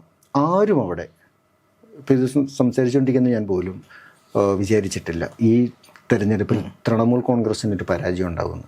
ഒരുപക്ഷെ 170 സീറ്റൊക്കെ പിടിക്കണമെന്ന് അമിത്ഷാ ഒന്ന് പറഞ്ഞിരുന്നെങ്കിലും അത്രയൊന്നും കിട്ടില്ല. ഒരു 125 അല്ലെങ്കിൽ ഒരു 130 സീറ്റൊക്കെ വരെ കിട്ടും, ബംഗാളിൽ കിട്ടുമെന്നാണ് പൊതുവെ നമ്മളൊക്കെ വിചാരിച്ചിരുന്നത്. ഒരു 2ാം സ്ഥാനത്ത് അവർ വരും, മുഖ്യ ആയി വരും എന്നുള്ളത്. 148 സീറ്റാണ് അവിടെ ജയിക്കാൻ വേണ്ടത്. അപ്പോൾ അതിൽ ഉണ്ടായ ഒരു കാര്യം എന്താണെന്ന് വെച്ചാൽ മമതയെ തോൽപ്പിക്കാൻ കഴിയില്ലെന്ന് BJPക്ക് മനസ്സിലായി. അതാണ് ഈ SIR വന്നത്. SIRും ഇലക്ഷൻ കമ്മീഷനും ഇടപെട്ടിട്ട് നടത്തിയ ക്രമക്കേടുകൾ, അത് പലതും കോടതിയിൽ നിൽക്കുന്ന കാര്യങ്ങളാണ്. അതിൻ്റെ കാര്യങ്ങൾ വരണം, അതൊന്നും കോടതിയിൽ നിന്ന് അതിൻ്റെ ഒരു തീരുമാനം ഉണ്ടാവാൻ ഇല്ലയോ എന്നൊന്നും നമുക്ക് പറയാൻ കഴിയില്ല. എന്തായാലും അത്തരത്തിലുള്ള പല ക്രമക്കേടുകളും നടത്തി മമതയെ മനഃപൂർവ്വം തോൽപ്പിക്കുകയും ചെയ്തിട്ടുള്ളത്. ഭവാനിപ്പൂരിലടക്കം അവർ തോറ്റുപോയതുകൊണ്ട്. കാരണം ഇത്രത്തോളം അക്രമങ്ങൾ അവർ നടത്തി, അഴിമതി നടത്തി, സംസ്ഥാനം ഒടിച്ച് നശിപ്പിച്ചിട്ടെങ്കിലും ഇന്ത്യയിലെ ഏറ്റവും അഴിമതി നിറഞ്ഞ സംസ്ഥാനമായിട്ട് മാറിയിരുന്നു ബംഗാൾ. ഇന്ത്യയിലെ പലരുടെയും ഇനാമി പണം വന്ന് മൂടുന്ന സ്ഥലമായിട്ട് മാറിയിരുന്നു ബംഗാൾ. എന്നാൽ പോലും അവർ തോൽപ്പിക്കാൻ കഴിയില്ലായിരുന്നു. കാരണം ജനങ്ങൾ വോട്ട് ചെയ്തേ പറ്റൂ. ഭയം കാരണം അവർക്ക് വോട്ട് ചെയ്തേ പറ്റൂ. സാധാരണഗതിയിലുള്ളൊരു ഇലക്ഷനാണ് നടന്നിരുന്നെങ്കിൽ മമത തന്നെ ജയിക്കും, തൃണമൂൽ തന്നെ ഭരണം നടക്കും. സാധാരണ അവിടെ ബൂത്ത് കയ്യേറ്റം പരിപാടികളല്ലേ സാധാരണമായിട്ടുള്ള കാര്യം. ഇവിടെ പലപ്പോഴും ഞാൻ മുമ്പ് പറഞ്ഞല്ലോ, ഗവൺമെൻറ്റിൻ്റെ മെഷീനറി ഉപയോഗിച്ചുകൊണ്ട്, അധികാരം ഉപയോഗിച്ചുകൊണ്ട് ചെയ്യാൻ കഴിയുന്നത് നമുക്ക് ഊഹിക്കാൻ കഴിയുന്നതിനപ്പുറത്ത് നടത്തിയിട്ടുണ്ട് പല ബൂത്തുകളിലും. നമുക്ക് ഉദ്യോഗസ്ഥ വൃന്ദത്തിലുള്ള പലരോട് സംസാരിക്കുമ്പോൾ അവർ പറഞ്ഞിട്ടുണ്ട്, ഞങ്ങളൊക്കെ നിസ്സഹായരായി നിൽക്കേണ്ടി വന്നിട്ട് തോക്ക് ചൂണ്ടി വോട്ട് ചെയ്യിപ്പിക്കുന്നു എന്നൊക്കെ പറഞ്ഞാൽ വേണമെങ്കിൽ അതിശയോക്തിയായിട്ട് തോന്നാം. ആ മട്ടിലൊക്കെ വരെ നടക്കുന്നുണ്ട്. എന്തിന് മുമ്പ് വാർത്തയൊക്കെ വന്നിട്ടുണ്ടായിരുന്നല്ലോ, എതിരായ സ്ഥാനാർത്ഥി ഇല്ലല്ലോ, നാമനിർദ്ദേശ പത്രിക കൊടുക്കാൻ വീടിന് പുറത്തിറങ്ങാൻ എതിർ സ്ഥാനാർത്ഥിക്ക് പറ്റുന്നില്ല. പലയിടത്തും എതിരാളി ഇല്ലാതെ ഇലക്ഷന് മുമ്പേ തൃണമൂൽ അധികാരത്തിലേക്ക് വന്നു കഴിഞ്ഞു, ലോക്കൽ ബോഡിയിലൊക്കെ വന്നു കഴിഞ്ഞു. നമുക്ക് ഈ രാഷ്ട്രീയമായൊരു ധാർമ്മികത നോക്കൂ. ഇന്ത്യൻ രാഷ്ട്രീയത്തിൽ നോക്കൂ. ഇപ്പം നമ്മൾ കോൺഗ്രസിൻ്റെ ഒരു അപജയം പറഞ്ഞു, ഇന്ത്യയിൽ ഇന്ന് കാണുന്ന ഒരു അവസ്ഥയിലേക്ക് എത്തിച്ചതിൽ ഒരു വലിയ പങ്ക് ഈ കോൺഗ്രസിനാണ്. നമ്മൾ എല്ലാത്തിനെയും രാഷ്ട്രീയമായിട്ട് കാണരുത്. ഒരു രാജ്യം, ഒരു ഭരണഘടന എന്നുള്ളതും കൂടി മുൻനിർത്തിയിട്ട് കാണണം. ഇപ്പോൾ കക്ഷി രാഷ്ട്രീയത്തിലൂടെയേ ഒരു ജനാധിപത്യ വ്യവസ്ഥയിൽ സർക്കാർ ഉണ്ടാക്കാൻ പറ്റുള്ളൂ എന്നുള്ളത് നമ്മൾ മനസ്സിലാക്കുന്നു. പക്ഷേ ആ രാഷ്ട്രീയ കക്ഷികൾക്കെല്ലാം ധാർമ്മികമായ ഒരു മൂല്യബോധം കൂടി വേണം, ഒരു രാഷ്ട്രീയ മൂല്യബോധം കൂടി വേണം, ജനതയോടുള്ളൊരു കമ്മിറ്റ്മെൻ്റ് ഉണ്ടായിരിക്കണം. കോൺഗ്രസ് അത് തുടർച്ചയായ ഭരണത്തിലൂടെ നഷ്ടപ്പെടുത്തി കളഞ്ഞത് ജനങ്ങൾക്ക് ആ സംഘടനയിലുള്ളൊരു വിശ്വാസം കൂടിയാണ്. ഈ തൃണമൂലിൻ്റെ കാലത്ത് നേരത്തെ ഉണ്ടായിരുന്ന ഈ മതമൈത്രി അത് നിലനിർത്തി കൊണ്ടുപോകാൻ മമതയ്ക്ക് സാധിച്ചിട്ടുണ്ടായിരുന്നു. മമത ചെയ്തിരുന്നൊരു കാര്യം എന്ന് പറഞ്ഞു കഴിഞ്ഞാൽ, ഇപ്പം ഞാൻ മുമ്പ് പറയാൻ വന്നതിൻ്റെ ഒരു ബാക്കി കൂടി പറയാം. ഇന്ത്യൻ രാഷ്ട്രീയത്തെ സംബന്ധിച്ചിടത്തോളം അതിൻ്റെ രാഷ്ട്രീയ ധാർമ്മികതയിൽ നിന്ന്, മൂല്യബോധത്തിൽ നിന്നൊക്കെ പുറകോട്ട് പോയി ഈ പണം ഉപയോഗിച്ച് നിങ്ങൾക്ക് എന്തും ചെയ്യാം എന്നുള്ളത് കാണിച്ചു കൊടുക്കുകയാണ് BJP ചെയ്തിട്ടുള്ളത്. ഇന്ത്യൻ രാഷ്ട്രീയത്തെ സംബന്ധിച്ചിടത്തോളം അതുവരെ ഉണ്ടായിരുന്ന എല്ലാ രീതികളെയും മാറ്റിയിട്ട് അതൊരു സംഘടന, ഒരു ബോഡി എന്നുള്ള നിലയ്ക്ക് നിൽക്കുന്നു എന്നേ ഉള്ളൂ. വാസ്തവത്തിൽ അതിൻ്റെ എല്ലാ പ്രവർത്തനങ്ങളും നമ്മൾ കാണാത്ത ഏതോ ഒരിടത്തു നിന്നാണ് സംഭവിക്കുന്നത്. അവിടെ മനുഷ്യരോ പൗരന്മാരോ ജനാധിപത്യമോ ഭരണഘടനയോ കാര്യങ്ങളോ ഒന്നും ഇല്ല.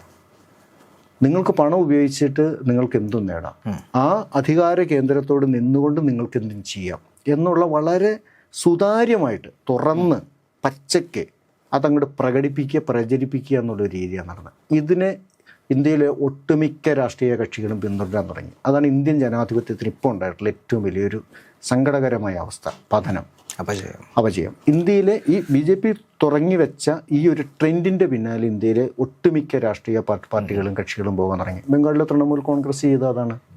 തൃണമൂൽ കോൺഗ്രസിൻ്റെ മുമ്പിൽ പണം മാത്രമേ ഉണ്ടായിരുന്നുള്ളൂ, മറ്റൊന്നും ഉണ്ടായിരുന്നില്ല. അഴിമതി എന്ന് പറഞ്ഞു കഴിഞ്ഞാൽ കറ കളഞ്ഞ അഴിമതി. അതിൻ്റെ മുകളിലേക്ക് വന്നുകൂടിയത് മുഴുവൻ പണം. ആ പണം മാത്രമാണ് ഈ ലോകത്തിൻ്റെ കാര്യങ്ങൾ നിയന്ത്രിക്കുന്നെന്നുള്ള തത്വസംഹിതയിലാണ് ആ പാർട്ടി നിന്നിരുന്നത്. അത് ജനത്തിന് മനസ്സിലായി. പക്ഷേ അന്ന് ആ സമയത്ത് ഏതെങ്കിലും തരത്തിലുള്ള വർഗീയ പ്രീണനം നടത്തിയിരുന്നു എന്ന് ചോദിച്ചാൽ നടത്തിയിരുന്നു. കാരണം എന്താണെന്ന് വെച്ചാൽ എല്ലാം ബേസ് ചെയ്യുന്നത് അധികാരത്തെയും പണത്തെയും ആകുമ്പോൾ നിങ്ങൾ മതത്തെ ദുരുപയോഗം ചെയ്യാൻ തുടങ്ങും. ഏത് മതം എന്നുള്ളതില്ല. ആ മതത്തിന് വേണ്ടി ഇപ്പോൾ ന്യൂനപക്ഷ പ്രീണനം ബംഗാളിൽ മമത നടത്തിയിരുന്നു എന്നുള്ളതാണ് എല്ലാവരും പറയുന്നത്. വാസ്തവത്തിൽ ഇന്ത്യ പോലുള്ള ഒരു ബഹുസ്വര ജനതകളുള്ള ഒരു രാജ്യത്ത് അങ്ങനെ ഒരു കാര്യമില്ല. ഇവിടെ എല്ലാ ജാതി മതസ്ഥർക്കും ഒന്നിച്ച് നിൽക്കുന്നതിനും ഒന്നിച്ച് ചെയ്യുന്നതിനുള്ളൊരു സ്വാതന്ത്ര്യവും സൗകര്യവുമുള്ള ഒരു സ്ഥലമാണ് നമ്മുടെ നാട്. എന്നാൽ ഈ രാഷ്ട്രീയ കാലാവസ്ഥ മാറുന്നതിനനുസരിച്ച്, രാഷ്ട്രീയ ധാർമ്മികത നഷ്ടമാകുന്നതിനനുസരിച്ച്, മൂല്യം രാഷ്ട്രീയക്കാരിൽ നിന്ന് അപ്രത്യക്ഷമാകുന്നതിനനുസരിച്ച് എല്ലായിടത്തേക്കും വന്നു കയറുന്ന വെള്ളം കയറലുകളാണ്. അപ്പോൾ എന്താ, ബംഗ്ലാദേശിൽ നിന്ന് അനധികൃതമായി കടന്നു വരുന്നവർക്ക് താമസിക്കാൻ അധികാരം കൊടുക്കുന്നു. സ്വാഭാവികമായിട്ട് ഇപ്പുറത്ത് ഹിന്ദു വർഗീയത പറഞ്ഞുകൊണ്ടിരിക്കുന്ന ആളുകൾക്ക് അതൊരു ചീട്ടായിട്ട് മാറുന്നു. ന്യൂനപക്ഷങ്ങൾക്ക് അവരെ വോട്ട് കിട്ടാൻ വേണ്ടിയിട്ട് വേണ്ടുന്നതിലധികം അവർക്ക് വേണ്ടിയിട്ട് സപ്പോർട്ട് ചെയ്യുന്നു. ഉറപ്പായിട്ടും ഭൂരിപക്ഷ വർഗീയത പറയുന്ന ആളുകൾക്ക് അതൊരു തുറുപ്പിയിട്ടാകുന്നു, അല്ലെങ്കിൽ അവർക്കെതിരിടാനുള്ളൊരു കാര്യമായിട്ടത് മാറുന്നു. ഇങ്ങനെയുള്ള വിഷയങ്ങളൊക്കെ വരുന്നത് ഈ അധികാരം നിലനിർത്തുക എന്നുള്ളിടത്തേക്ക് പോകുമ്പോഴാണ്. 4 വോട്ടിന് വേണ്ടിയിട്ട് ആരെയും കൂടെ കൂട്ടും എന്നുള്ളൊരു ലൈൻ രാഷ്ട്രീയ കക്ഷികൾ തീരുമാനിക്കുമ്പോൾ ഏത് പാർട്ടി എടുത്തു കഴിഞ്ഞാലും അവിടെ എല്ലാം അപജയം ഉണ്ടാവും, അവിടെ എല്ലാം കമ്മ്യൂണൽ വയലൻസ് ഉണ്ടാവും, അവിടെ എല്ലായിടത്തും മതവും ജാതിയും കയറി വരും, അന്ധവിശ്വാസങ്ങൾ പെരുകും. എന്നിട്ട് രാഷ്ട്രീയ മുന്നണികൾ തീരുമാനിക്കേണ്ട കാര്യം തങ്ങളുടെ നിലനിൽപ്പും തങ്ങൾ പ്രവർത്തിക്കുന്ന രാജ്യത്തിനും കൂടി വേണ്ടിയാണെന്നുള്ളതാണ്. അത് വിചാരിക്കണം. ഈ തെരഞ്ഞെടുപ്പിന് ശേഷമായിരുന്നു ശരിക്കും പറഞ്ഞാൽ മമതയ്ക്ക് വലിയൊരു പരാജയം, അല്ലെങ്കിൽ വലിയൊരു തിരിച്ചടി തെരഞ്ഞെടുപ്പിന് ശേഷം, തെരഞ്ഞെടുപ്പ് പരാജയത്തിന് ശേഷമായിരുന്നു. അതായത് പാർട്ടിയിൽ നിന്ന് തന്നെ തൻ്റെ വിശ്വസ്തരടക്കമുള്ള ആളുകൾ വിട്ടുപോവുകയും സമാന്തരമായിട്ട് തങ്ങളാണ് യഥാർത്ഥ തൃണമൂൽ എന്ന് പറഞ്ഞുകൊണ്ട് സമാന്തരമായി ഇപ്പോൾ ഇന്നലെ ചെയർമാനെ തിരഞ്ഞെടുക്കുന്നവരെ സാഹചര്യങ്ങൾ ഉണ്ടായിട്ടുണ്ടായിരുന്നു. അപ്പോൾ പാർട്ടിക്കുള്ളിലെ ഈ ഒരു പടയൊരുക്കം ഏതെങ്കിലും തരത്തിൽ മമതയ്ക്ക് പ്രവചിക്കാനോ അല്ലെങ്കിൽ മുൻകൂട്ടി കാണാനോ സാധിച്ചിട്ടുണ്ടായിരുന്നു? ഇല്ല. അഭിഷേക് ബാനർജിയെ മുൻനിർത്തി മമത നടത്തിയിട്ടുള്ള പ്രവർത്തനങ്ങൾ പാർട്ടിയുടെ ഒരു ശക്തി കേന്ദ്രമായിട്ട് അഭിഷേക് വരുന്നതിനെ എതിർക്കുന്ന, പരസ്യമായിട്ടും രഹസ്യമായിട്ട് എതിർക്കുന്ന ആളുകൾ ഉണ്ടായിരുന്നെങ്കിൽ പോലും മമതയ്ക്ക് അവരൊരു ഏതെങ്കിലും തരത്തിലൊരു ത്രെട്ടായി മാറുന്നുള്ള ഒരു ഊഹം പോലും ഉണ്ടായിരുന്നില്ല. ആ എതിർപ്പുകളൊക്കെ പുച്ഛിച്ച് തള്ളാൻ, തൻ്റെ അധികാരം ഉപയോഗിച്ച് അടിച്ചമർത്താൻ അവർക്ക് കഴിയുമായിരുന്നു, അല്ലെങ്കിൽ കഴിഞ്ഞിരുന്നു. അതുകൊണ്ട് അങ്ങനെ അവർ വിചാരിച്ചിട്ടേ ഇല്ല. പിന്നെ ഇലക്ഷൻ റിസൾട്ടിന് ശേഷമുള്ള കൊഴിഞ്ഞുപോക്ക് എന്ന് പറഞ്ഞാൽ ബംഗാളി ജനതയുടെ സ്വഭാവമാണ്. 2011 അതുവരെ ചുവന്ന കൊടിയും കുത്തി നടന്നിരുന്ന റിക്ഷകളും മനുഷ്യന്മാരും തൃണമൂൽ ജയിക്കുന്നതോടുകൂടി നേരെ തൃണമൂലിൻ്റെ പതാക എടുത്ത് ഒരു മടിയും ഇല്ലാണ്ട് എടുത്തു വെച്ചു. തൃണമൂൽ ഇറങ്ങി ഗ്രാമഗ്രാമാന്തരങ്ങളിലുള്ള CPMൻ്റെ പാർട്ടി ഓഫീസുകൾ ഒരു മടിയും ഇല്ലാണ്ട് തല്ലി തകർത്ത് പിടിച്ചെടുത്ത് അവരുടേതാക്കി മാറ്റി. സെയിം അതേ കാര്യങ്ങളാണ് ഇപ്പോൾ 2026 ഇലക്ഷൻ റിസൾട്ട് വന്നു കഴിഞ്ഞപ്പോൾ സംഭവിച്ചത്. ഇന്നലെ വരെ തൃണമൂലിന് വേണ്ടി പാടിയിരുന്നവൻ നിന്ന നിപ്പിൽ BJP-കാരനായി. അന്ന് ഇലക്ഷൻ റിസൾട്ട് വന്നു കഴിഞ്ഞപ്പോഴത്തേക്കും നിരത്തിൽ ഓടുന്ന ഓട്ടോറിക്ഷകളുടെ മുകളിലെല്ലാം BJP-യുടെ കൊടിയാണ്, രാവിലെ തൃണമൂലിൻ്റെ കൊടിയും വെച്ച് പോയ ആളാണ്. അപ്പം അങ്ങനെ നിന്ന നിപ്പിൽ നിറം മാറുന്ന ഒരു സ്വഭാവം ഈ ബംഗാളി ജനതയ്ക്കുണ്ട്. അത് അവരുടെ പേടി കാരണമാണ്. അതിൻ്റെ അടിസ്ഥാനപരമായിട്ടൊരു നിസ്സംഗരായ ഭീരുക്കളായ, ഒരു തരത്തിലും വേറൊരു ആർജവും ഇല്ലാത്ത ഒരു ഭൂരിപക്ഷ ജനതയുള്ള സംസ്ഥാന ബംഗാൾ. അപ്പം അതുകൊണ്ട് ഈ മാറ്റം എന്ന് പറയുന്നത്, ഇപ്പോൾ നോക്കിപ്പോൾ CPMൻ്റെ പാർട്ടി ഓഫീസുകൾ ഇപ്പോൾ തിരിച്ച് പാർട്ടി പിടിക്കാൻ തുടങ്ങിയത് എന്തുകൊണ്ടാണ്? തൃണമൂലിന് അത്രയും തകർച്ച വന്നതുകൊണ്ടാണ്. തൃണമൂലിന് ഒരാൾക്ക് പോലും നേരിടാനില്ലാത്ത വിധത്തിൽ സംസ്ഥാനത്ത് പാർട്ടി തകർന്നു. അപ്പോൾ CPMന് പലയിടത്തും പാർട്ടി ഓഫീസുകൾ തിരിച്ചു പിടിക്കാൻ വേണ്ടി പറ്റി. ചരിത്രത്തിൽ ആദ്യം ബംഗാളിൻ്റെ ചരിത്രം എടുത്ത് പരിശോധിക്കുമ്പോൾ ആദ്യമായിട്ടാണ് BJP അധികാരത്തിൽ വരുന്നത്. അധികാരത്തിൽ വന്നതാവട്ടെ പഴയ തൃണമൂൽ കോൺഗ്രസ്സുകാരായിട്ടുള്ള സുവേന്ദു അധികാരി തന്നെയാണ് മുഖ്യമന്ത്രിയായിട്ട് വന്നത്. ഈ സുവേന്ദുവിനെ തന്നെ BJP കരിവാരി തേക്കാനുള്ള ശ്രമങ്ങളും, അതായത് കൈക്കൂലി വാങ്ങുന്നതിൻ്റെ ചിത്രമടക്കം പുറത്ത് വിട്ടുകൊണ്ട് ഇതിനെ തന്നെ മോദി അടക്കം പരിഹസിച്ചിട്ടുകൊണ്ടുള്ള പ്രസംഗങ്ങളും തന്നെ ഒരുപാട് ഉണ്ടായിട്ടുണ്ട്. അപ്പോൾ ഇപ്പം ഇത്തരത്തിലൊരു സാഹചര്യത്തിൽ BJP അധികാരത്തിൽ വരുമ്പോൾ എന്തായിരിക്കാം ബംഗാളിൽ ഉണ്ടാകുന്ന രാഷ്ട്രീയ മാറ്റം? ഒരു വ്യത്യാസം ഉണ്ടാവില്ല. ഇന്ത്യയിൽ BJP ഭരിക്കുന്ന സംസ്ഥാനങ്ങളിൽ എന്താണോ നടക്കുന്നത് അത് ആവർത്തിക്കുമെന്നുള്ളതല്ലാണ്ട് വേറെ വ്യത്യാസങ്ങളൊന്നും വരില്ല. കാരണം അതിന് പാകപ്പെട്ട് കഴിഞ്ഞൊരു മനസ്സായി ഇപ്പോൾ ബംഗാളി ജനതയുടേത്. അവരതിനെ സ്വീകരിക്കും. അതിന് അങ്ങനെ പാകപ്പെടുത്താൻ പറ്റുന്ന ഒരാളാണ് സുവേന്ദു എന്നുള്ളത് ഇവർക്കും അറിയാം. കാരണം എന്താ, യാതൊരു തരത്തിലുള്ള രാഷ്ട്രീയ ധാർമ്മികതയും ഇല്ലാത്ത ഒരാളാണ് അയാൾ. അദ്ദേഹത്തിൻ്റെ കഴിഞ്ഞ കാലത്തെ ഓരോ കാര്യങ്ങളും നമ്മളിപ്പോൾ പറഞ്ഞല്ലോ, നമ്മൾ എടുത്തു നോക്കുന്നു സുവേന്ദു അധികാരിയുടേത്. എന്നിട്ട് എന്തുകൊണ്ട് ഇപ്പോൾ അദ്ദേഹത്തെ പിന്താങ്ങുകയും ഒപ്പം നിർത്തുകയും ചെയ്യുന്നത്? ഒന്ന്, അയാൾ ബംഗാളിയാണെന്നുള്ളൊരു വലിയൊരു കാര്യം. ബംഗാളി അല്ലാത്ത ഒരാൾക്ക് ബംഗാൾ രാഷ്ട്രീയത്തിൽ ഇടപെടാൻ പറ്റില്ല, അതൊരു കാര്യം. മറ്റൊന്ന് എന്താണ്, ഈ മുഖ്യധാര രാഷ്ട്രീയ പാർട്ടിയുടെ, അതായത് BJP-യുടെ, ഇന്ത്യൻ യൂണിയൻ ഭരിക്കുന്ന BJP-യുടെ നയങ്ങൾക്കും രീതികൾക്കും അനുസരിച്ച് അങ്ങോട്ടും ഇങ്ങോട്ടും മാറാനും ശരിയാനും അറിയാനും ഒക്കെ പറ്റുന്ന വളരെ കൃത്യമായിട്ടുള്ള രൂപമാണ് അദ്ദേഹത്തിന്. അത് ഉൾപ്പെടുത്തിയിട്ട് കൊടുക്കുകയേ വേണ്ടൂ. അത് ഇന്ത്യയിലെ സംസ്ഥാനങ്ങളിൽ ഇപ്പോൾ BJP ഭരിക്കുന്ന എല്ലായിടത്തും മറ്റെന്താ നടക്കുന്നത്? ഒന്നും നടക്കുന്നില്ല.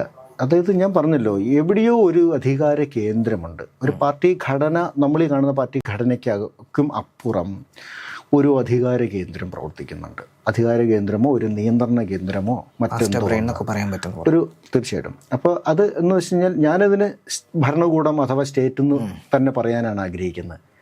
ആ സ്റ്റേറ്റിന് വാസ്തവത്തിൽ ഒരു രാഷ്ട്രീയ പാർട്ടിയുടെ കൊടിയുടെ നിഴലില്ല. അതൊരു അധികാര കേന്ദ്രം മാത്രമാണ്. ആ അധികാര കേന്ദ്രത്തെ സാധാരണക്കാർക്ക് മനസ്സിലാവുന്നതിന് വേണ്ടി ഒരു കൊടിയുടെയോ ഒരു നിറത്തിൻ്റെയോ ഒരു രാഷ്ട്രീയ പാർട്ടിയുടെ പേരിൻ്റെയോ പേരിൽ പരിചയപ്പെടുത്തുന്നു എന്നേ ഉള്ളൂ. അതാണ് നമ്മൾ തിരിച്ചറിയേണ്ട ഏറ്റവും വലിയ വിപത്ത്. ആ അധികാര രാഷ്ട്രീയം പല രൂപത്തിൽ പല സംസ്ഥാനങ്ങളിൽ പലയിടത്തായിട്ട് പ്രവർത്തിക്കുന്നു. ഏറ്റവും താഴ്ന്ന തട്ടിൽ നിൽക്കുന്ന സാധാരണക്കാരായ മനുഷ്യർ അമ്പരപ്പോട് കൂടിയിട്ട് ജീവിക്കുന്നു. ഇതാണ് നിലവിലുള്ള ഒരവസ്ഥ. ഇപ്പോൾ AAP പോലുള്ള രാഷ്ട്രീയ പ്രസ്ഥാനത്തെ പാർട്ടിയെയും തകർത്ത് തരിപ്പണമാക്കി കളഞ്ഞ ഒരു രീതിയുണ്ട്. അല്ലെങ്കിൽ ഇപ്പോൾ മഹാരാഷ്ട്രയിൽ നമ്മൾ ഉദ്ധവ് താക്കറയുടെ കാര്യത്തിൽ നമ്മൾ രാഷ്ട്രീയത്തിൽ കണ്ട ഒരു രീതിയുണ്ട്. എന്ന് പറഞ്ഞു കഴിഞ്ഞാൽ ഇതൊന്നും ഒരു രാഷ്ട്രീയ മര്യാദ ഇല്ലാത്ത പ്രവൃത്തികളാണ്. അങ്ങനെയല്ല ഒരു ജനാധിപത്യ സംവിധാനത്തിൽ ഒരു രാഷ്ട്രീയ പാർട്ടിയും രാഷ്ട്രീയ പ്രവർത്തനവും നടക്കേണ്ടത്. പക്ഷെ നമുക്കിത് പറയാൻ കഴിയില്ല, അല്ലെങ്കിൽ നമുക്കിതിനെതിരെ ഇറങ്ങാൻ കഴിയില്ലാത്ത വിധം ഈ ഭരണകൂടം അല്ലെങ്കിൽ അജ്ഞാതമായ സ്റ്റേറ്റിൻ്റെ ആ സാന്നിധ്യം സാധാരണക്കാരെ അമ്പരപ്പിക്കുന്നുണ്ട്, പരിഭ്രമിപ്പിക്കുന്നുണ്ട്, ഭയപ്പെടുത്തുന്നുണ്ട്. ഇനി ബംഗാൾ രാഷ്ട്രീയത്തിൽ ഒരു തിരിച്ചുവരവിന് സാധ്യതയുള്ളത് CPM-നായിരിക്കുമോ അല്ലെങ്കിൽ കോൺഗ്രസിനായിരിക്കുമോ? തീർച്ചയായിട്ടും കോൺഗ്രസിനല്ല. കോൺഗ്രസ്സിന് തിരിച്ചു വരാൻ കഴിയില്ല എന്നുള്ളത് കഴിഞ്ഞ ഇലക്ഷൻ കമ്മീഷൻ്റെ വെബ്സൈറ്റിൽ നോക്കിക്കഴിഞ്ഞാൽ അത് മനസ്സിലാവും. കോൺഗ്രസ് സ്ഥാനാർത്ഥികൾക്ക് കിട്ടിയ വോട്ട് പലയിടത്തും 10,000-ൽ താഴെ, പലയിടത്തും വളരെ കുറച്ച് പേർക്ക് മാത്രമേ അതിന് മുകളിൽ വോട്ട് കിട്ടിയിട്ടുള്ളൂ. എന്നാൽ CPM-ൻ്റെ പല സ്ഥാനാർത്ഥികൾക്കും 30,000-നും 35,000-നും 40,000-നൊക്കെ മുകളിൽ പലയിടത്തും വോട്ട് കിട്ടിയിട്ടുണ്ട്. പലയിടത്തും CPM സ്ഥാനാർത്ഥികൾ 2ാം സ്ഥാനത്തും വന്നു. 1ാം സ്ഥാനത്ത് BJP, 2ാം സ്ഥാനത്ത് CPM വന്നു. അപ്പോൾ ഇപ്പോൾ കേരളത്തിൽ വാസ്തവത്തിൽ നടക്കുന്നത് ഇന്ത്യൻ കമ്മ്യൂണിസ്റ്റ് പാർട്ടിയുടെ ബംഗാളിലെ 2ാമത്തെ ആരംഭമാണ്. മുന്നിൽ നിന്ന് തുടങ്ങുകയാണ്. നൂറ്റാണ്ടുകൾക്ക് മുമ്പ് ആരംഭിച്ച് വന്ന് ഒരിടത്ത് വന്നിട്ട് അത് ഇറങ്ങി. പിന്നീട് 2011 പതനത്തിന് ശേഷം ഏതാണ്ട് ഒരു 10 വർഷക്കാലം ഒരു രാഷ്ട്രീയ മരവിപ്പിലായിരുന്നു ബംഗാളിൽ കമ്മ്യൂണിസ്റ്റ് പാർട്ടി. അതിനും ശേഷമാണ് മെല്ലെ മെല്ലെ അതിൻ്റെ പ്രാരംഭ പ്രവർത്തനങ്ങൾ തുടങ്ങിയത്. അതുകൊണ്ട് പാർട്ടി ഇപ്പോൾ പ്രാരംഭ പ്രവർത്തനങ്ങൾ നടത്തിക്കൊണ്ടിരിക്കുന്നേ ഉള്ളൂ. അത് ആശാവഹമായിട്ട് തന്നെയാണ് ഞാൻ നോക്കി കാണുന്നത്. എന്തുകൊണ്ടെന്നാൽ ഒരുപാട് യുവ നേതാക്കൾ ബംഗാൾ CPM-ൻ്റെ രാഷ്ട്രീയത്തിലേക്ക് വരുന്നുണ്ട്. അവരിൽ പലർക്കും പൊതുജനങ്ങൾക്കിടയിലൊരു രാഷ്ട്രീയ സ്വാധീനമാകാൻ കഴിഞ്ഞിട്ടുണ്ട്. ഇതൊക്കെ നല്ല രീതിക്ക് നടക്കുമായിരുന്നു. എങ്ങനെയാണെന്നറിയോ? ഈ കഴിഞ്ഞ ഒരു 20 വർഷങ്ങൾക്ക് മുൻപുണ്ടായിരുന്ന ഒരു ഇന്ത്യൻ രാഷ്ട്രീയ സാഹചര്യമാണ് ഇപ്പം നിലനിൽക്കുന്നതെങ്കിൽ എന്ന് പറഞ്ഞൊരു ബാലറ്റ് ജനാധിപത്യം 1, 2 ഈ പറഞ്ഞ പോലെ പണാധിപത്യത്തിന് മുകളിൽ എന്തെല്ലാം അഴിമതികളും കാര്യങ്ങളും ഉണ്ടെങ്കിൽ പോലും ജനാധിപത്യ മര്യാദകളും ഭരണഘടനയും ഒക്കെ അനുസരിച്ച് നിൽക്കുന്ന ഒരു രാഷ്ട്രീയ സാഹചര്യം ഉണ്ടായിരുന്നുവെങ്കിൽ ബംഗാളിൽ ഈ CPM-ൻ്റെ വളർച്ചയ്ക്ക് ഇപ്പോൾ ഉള്ളത് വളരെ വേഗത്തിലൊരു വളർച്ച ഉണ്ടായി വരും. പക്ഷെ നിലവിൽ ഇന്ത്യയിലെ രാഷ്ട്രീയത്തെയും രാഷ്ട്രീയ മാർക്കറ്റിനെയും സ്വാധീനിക്കുന്നത് പ്രത്യയശാസ്ത്രമോ ഏതെങ്കിലും തരത്തിലുള്ള ആദർശങ്ങളോ അല്ല, മൂല്യങ്ങളോ അല്ല. തീർച്ചയായിട്ടും അതിനെ അധികാരവും പണവും മാത്രമാണ് നിയന്ത്രിക്കുന്നത്. അത് വളരെ പ്രകടമായി. അതുകൊണ്ട് ഈ യുവ നേതാക്കളൊക്കെ പബ്ലിക്കിനിടയിൽ പ്രവർത്തിച്ച് അവരുടെ വിശ്വാസം നേടിയെടുത്ത് അവരുടെ ഒരു നേതാവായി വരാൻ എത്ര കാലം എടുക്കുമെന്ന് ചോദിച്ചാൽ ഒരുപക്ഷെ അങ്ങനെ ആയി വന്നാലും അധികാരത്തിൽ വരാൻ പറ്റണമെന്നില്ല. നേരെ മറിച്ച് അവർക്കൊരു സ്വാധീനമാകാൻ കഴിഞ്ഞാൽ ഒരുപക്ഷെ ഇപ്പോൾ തൃണമൂലിൻ്റെ കാര്യത്തിൽ സംഭവിച്ചതുപോലുള്ളൊരു മാറ്റം ഒരുപക്ഷെ ഉണ്ടാകാം. എന്തായാലും രാഷ്ട്രീയത്തിലൊന്നും ശാശ്വതമല്ല. അത് ചരിത്രത്തിലും അങ്ങനെ തന്നെയാണ്. നമ്മൾ ചരിത്രം വായിക്കുമ്പോഴും ലോക രാഷ്ട്രീയം നമ്മൾ മനസ്സിലാക്കുമ്പോഴും നമുക്കത് ഉറപ്പാണ്. ഏകാധിപതികളൊന്നും വാണിട്ടില്ല. രാഷ്ട്രീയം ഒരിക്കലും ഒരാളുടെ കുത്തകയായിട്ട് ഒരു മുന്നണിയും ഒരു ഭരണവും നിലനിന്നിട്ടുമില്ല. ചരിത്രം അങ്ങനെയാണ്. കയറ്റങ്ങളും ഇറക്കങ്ങളും ചുഴികളും നിശ്ചലതകളുമുള്ളതാണ് ചരിത്രം. നമ്മൾ പലപ്പോഴും ജനത ഒരു സാധാരണക്കാരൻ, കാഴ്ചക്കാരൻ മാത്രമാണ്. നമുക്ക് രാഷ്ട്രീയ ബോധ്യത്തോടു കൂടി ദൂരെ നിന്നുകൊണ്ട് ഈ കാര്യങ്ങളെ കാണാം, വിലയിരുത്താം എന്നേ ഉള്ളൂ. നമ്മുടെ സ്വാധീനത്തിലല്ല ഈ മാറ്റങ്ങൾ ഉണ്ടാകുന്നത്. എന്നാൽ ആ മാറ്റങ്ങളുടെ ഒരു പാർട്ടാണ് നമ്മളും. ഇനി ഒരു അടുത്ത 10 വർഷം അല്ലെങ്കിൽ 15 വർഷം ഈ ഒരു കാലത്തിൽ ബംഗാളിൻ്റെ രാഷ്ട്രീയ ഗതി എന്തായിരിക്കാം? അത് നമുക്കിപ്പോൾ പറയാൻ കഴിയില്ല വാസ്തവത്തിൽ. ഇപ്പോൾ കേരളത്തിൽ പറയാൻ പറ്റുമോ? ഇപ്പോൾ അടുത്ത 5 വർഷം കഴിഞ്ഞതിന് ശേഷം കോൺഗ്രസ് തുടരാൻ സാധ്യതയുണ്ട്, CPM തിരിച്ചു വരാൻ സാധ്യതയുണ്ട്. ഒരുപക്ഷെ ഈ 2 പാർട്ടിയെയും അപ്രസക്തമാക്കിക്കൊണ്ട് BJP മുന്നിലേക്ക് വന്നുവെന്ന് വരാം. മുൻപൊക്കെ നമുക്ക് പറയാൻ പറ്റുമായിരുന്നു. ഇന്ന് നമുക്ക് പ്രെഡിക്റ്റ് ചെയ്യാൻ കഴിയാത്ത വിധത്തിൽ മാറുന്നു. അപ്പോൾ തമിഴ്നാട്ടിലെ രാഷ്ട്രീയം തന്നെ അതിൻ്റെ ഒരു ഉദാഹരണമായിട്ട് നമുക്ക് എടുക്കാം.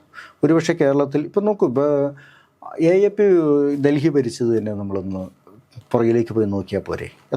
കോൺഗ്രസിൻ്റെ എത്രയോ വർഷത്തെ കുത്തക ഭരണം അവസാനിപ്പിച്ചിട്ടാണ് AAPക്ക് വരാൻ കഴിഞ്ഞത്. പിന്നീട് ആ ഒരു പരാജയത്തിൽ നിന്ന് ഉയർത്തെഴുന്നേറ്റ് വന്നൊരു AAP നമ്മൾ കണ്ടു. ഒരു രാഷ്ട്രീയ ആദർശമോ അല്ലെങ്കിൽ എന്താ പറയേണ്ട ഒരു ബൈലോയോ, കൃത്യമായൊരു ബൈലോയോ, ഒരു പ്രത്യയശാസ്ത്രമോ ഒന്നുമില്ലാത്ത ഒരു പാർട്ടിയാണത്.